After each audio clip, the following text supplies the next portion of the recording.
ప్రియ రక్షకుడైన దేవుని పేరిట మీ అందరికీ శుభాభివందనములు తెలియజేసుకుంటున్నాను. జీసస్ న్యూ క్రియేషన్ మినిస్ట్రీస్ ద్వారా ఈ రీతిగా ప్రతిరోజు అనుదిన ఆహారమును మీతో పంచుకోవడానికి దేవుడిచ్చినటువంటి కృపను బట్టి దేవునికి ఎనలేని కృతజ్ఞతలు.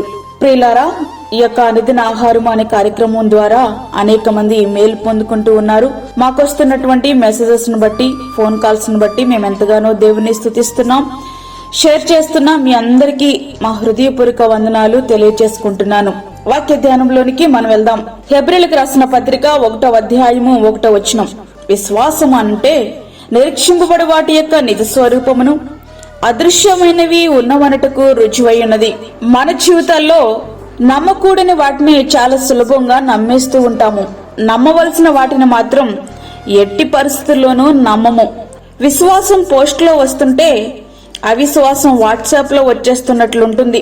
విశ్వాసించలేకపోవడం అంటే దేవునిపై మనము పూర్తిగా ఆధారపడలేకపోతున్నాం. సొంత ప్రయత్నాలు చేసుకుంటూ ఉంటున్నాం. తద్వారా అపజయాలను మూట కట్టుకుంటూ ఉంటాం. జార్జి ముల్లర్ గారి అనాథ ఆశ్రమంలో ఒకరోజు వంటవాడు ఈ రాత్రి పిల్లలకు పెట్టడానికి ఏమీ లేదని చెప్పాడు. సరే అని చెప్పి ప్రార్థించడం ప్రారంభించారు ముల్లర్ గారు. రాత్రి 7 గంటలైంది. వార్డెన్ వచ్చాడు. అయ్యగారు, ఏమి చేయమంటారు అని అడిగారు. అప్పుడు ముల్లర్ గారు, పిల్లలను ప్లేట్స్ పట్టుకుని డైనింగ్ హాల్లో కూర్చోమని చెప్పండి. జార్జి ముల్లర్ గారి మాటలకు వంటవాడు, వార్డెను ఇద్దరూ ఆశ్చర్యపోయారు. ఈయనకేమైనా పిచ్చి పట్టిందా అనుకుని ఆయన చెప్పినట్లే చేశారు. ఈలోపు ఒక పెద్ద లారీ ఆశ్రమంలోనికి ప్రవేశించింది.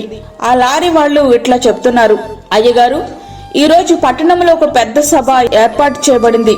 హఠాత్తుగా పిలువబడిన ముఖ్య అతిథులలో ఒకరు చనిపోయారు. మీటింగ్ రద్దు చేశారు. సిద్ధపరిచిన ఆహార పదార్థాలు మీ ఆశ్రమానికి అందజేయమన్నారు. ఆహార పదార్థాలు లారీ నుండి దిగుచూ ఉండగానే వెలుపల పాలు తీసుకెళ్తున్న లారీ పంచర్ అయ్యింది. ఆ లారీ డ్రైవర్ ఆ విషయాన్ని వాళ్ళ బాస్ కి చెప్తున్నారు. అవతల నుండి వాళ్ళ బాస్, నువ్వెక్కడున్నావు అని. అతను, ముల్లర్ గారి ఆశ్రమం దగ్గర ఉన్నాను. అయితే ఆ మిల్క్ ప్యాకెట్స్ ఆశ్రమంలో ఇచ్చేసి లారీ పక్కన పెట్టు అని చెప్పారు. ఆ పాల ప్యాకెట్స్ 15 రోజుల వరకు పిల్లలకు సరిపోయాయట. విశ్వాసం అంటే పరిస్థితులు ఎట్లా ఉన్నా సరే దేవుడు నీ కార్యాన్ని నెరవేర్చగలడని ఆయన పైనే పూర్తిగా ఆధారపడగలడం. విశ్వాసం అంటే నిరీక్షణకు ఆధారము లేనప్పుడు అతడు నిరీక్షణ కలిగి నమ్మెను. రోమా 4వ అధ్యాయము 18వ వచనం. అప్పటికే అబ్రహాము గారికి 100 ఏళ్లు, శారమ్మకు 90 ఏళ్లు. వారి శరీరం మృతతుల్యమైంది. ఇక బిడ్డల కొరకు నిరీక్షించడానికి వారికున్న ఆధారం ఏదీ లేదు. అయితే నిరీక్షణకు ఆధారము లేనప్పుడు అతడు నిరీక్షణ కలిగి నమ్మెను. ఆ నిరీక్షణ అతనిని సిగ్గుపరచలేదు. విశ్వాసమును బట్టి నోవహు అదివరకు చూడని సంగతులను గూర్చి దేవుని చేత హెచ్చరింపబడి భయభక్తులు గలవాడై తనింటి వారి రక్షణ కొరకు ఒక ఓడను సిద్ధము చేశాను. అందువలన అతడు లోకం మీద నేరస్థాపన చేసి విశ్వాసమును బట్టి కలుగు నీతికి వారసుడాయను. హెబ్రీ 11వ అధ్యాయము 7వ వచనం. నోవహు గారు అప్పటి వరకు తన జీవితంలో భూమి మీద ఒక్క వర్షపు చినుకు పడడం చూడలేదు. అయితే దేవుడు అంటున్నారు, ఏకరీతిగా 40 రాత్రులు పగళ్ళు ఆకాశం నుండి వర్షం కురుస్తుందని. కానీ నోవహు అది ఎట్లా సాధ్యమని దేవుణ్ణి ప్రశ్నించలేదు. విశ్వసించారు, అంతే. తన కుటుంబాన్ని రక్షించుకోగలిగారు. విశ్వాసమును బట్టి రాహాబు అనే వేశ్య వేగుల వారిని సమాధానముగా చేర్చుకున్నందున అవధేయులతో పాటు నశింపకపోయెను. హెబ్రీ 11వ అధ్యాయము 31వ వచనం. అంతేకాదు, ఆమె యేసుక్రీస్తు వంశావళిలో చేర్చబడింది. అది విశ్వాసం అంటే. మోషే పెద్దవాడైనప్పుడు విశ్వాసమును బట్టి ఐగుప్తు ధనము కంటే క్రీస్తు విషయమైన నింద గొప్ప భాగ్యమని ఎంచుకొని అల్పకాలము పాపభోగము అనుభవించట కంటే దేవుని ప్రజలతో శ్రమ అనుభవించటం మేలని యోచించి ఫరో కుమార్తె యొక్క కుమారుడనను అనిపించుకొనుటకు ఒప్పుకొనలేదు. ఏలయనగా అతడు ప్రతిఫలముగా కలగబో బహుమానమందు దృష్టించెను. హెబ్రీ 11వ అధ్యాయము 24 నుండి 26 వచనాలు. ప్రతిఫలం కానానులో అడుగు పెట్టలేకపోయినా పరమ కానానులో మాత్రం మోషే గారు అడుగు పెట్టగలిగారు.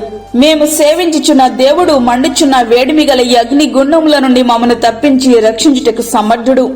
దానియేలు 3వ అధ్యాయం 17వ వచనం.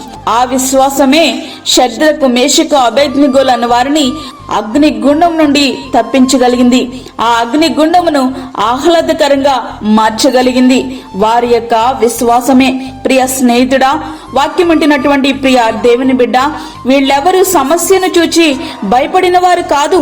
ఆ సమస్యను పరిష్కరించగల దేవునిపైనే విశ్వాసం ఉంచిన వారు. ఇట్లాంటి విశ్వాస వీరులను ఆదర్శము చేసుకుని మనము కూడా విశ్వాసులకు మాదిరిగా జీవిద్దాం. అట్టి తీర్మానంతో మనము ఈ సంవత్సరంలో నూతన ఆశీర్వాదాలు పొందుకుందాం. అట్టి కృపా ధన్యత ప్రభు మనకి అనుగ్రహించునుగాక. ఆమేన్. వాక్యమైన ప్రియ దేవుని బిడ్డలారా, ప్రార్థనలో ఏకీభవించండి. పరిశుద్ధుడైన తండ్రి, ప్రేమగల యేసు ప్రభువా, శ్రేష్టమైన మరి యొక్క దినము మా జీవితంలో మీరు అనుగ్రహించారు. నీకు వందనాలు.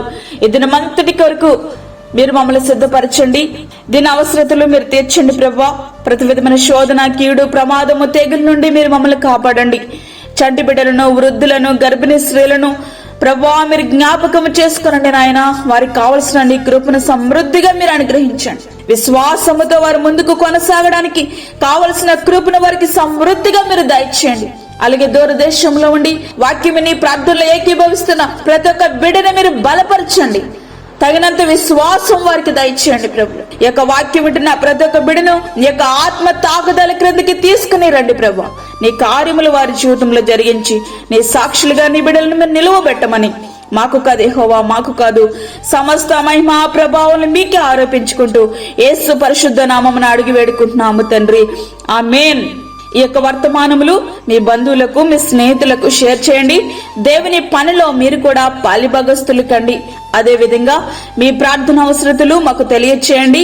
మా ఫోన్ నంబర్ 9177377559. దేవుడు మిమ్మును మీ కుటుంబమును దీవించునుగాక. ఆమేన్. దేవుని సేవలో మీ సహోదరి అన్నమణి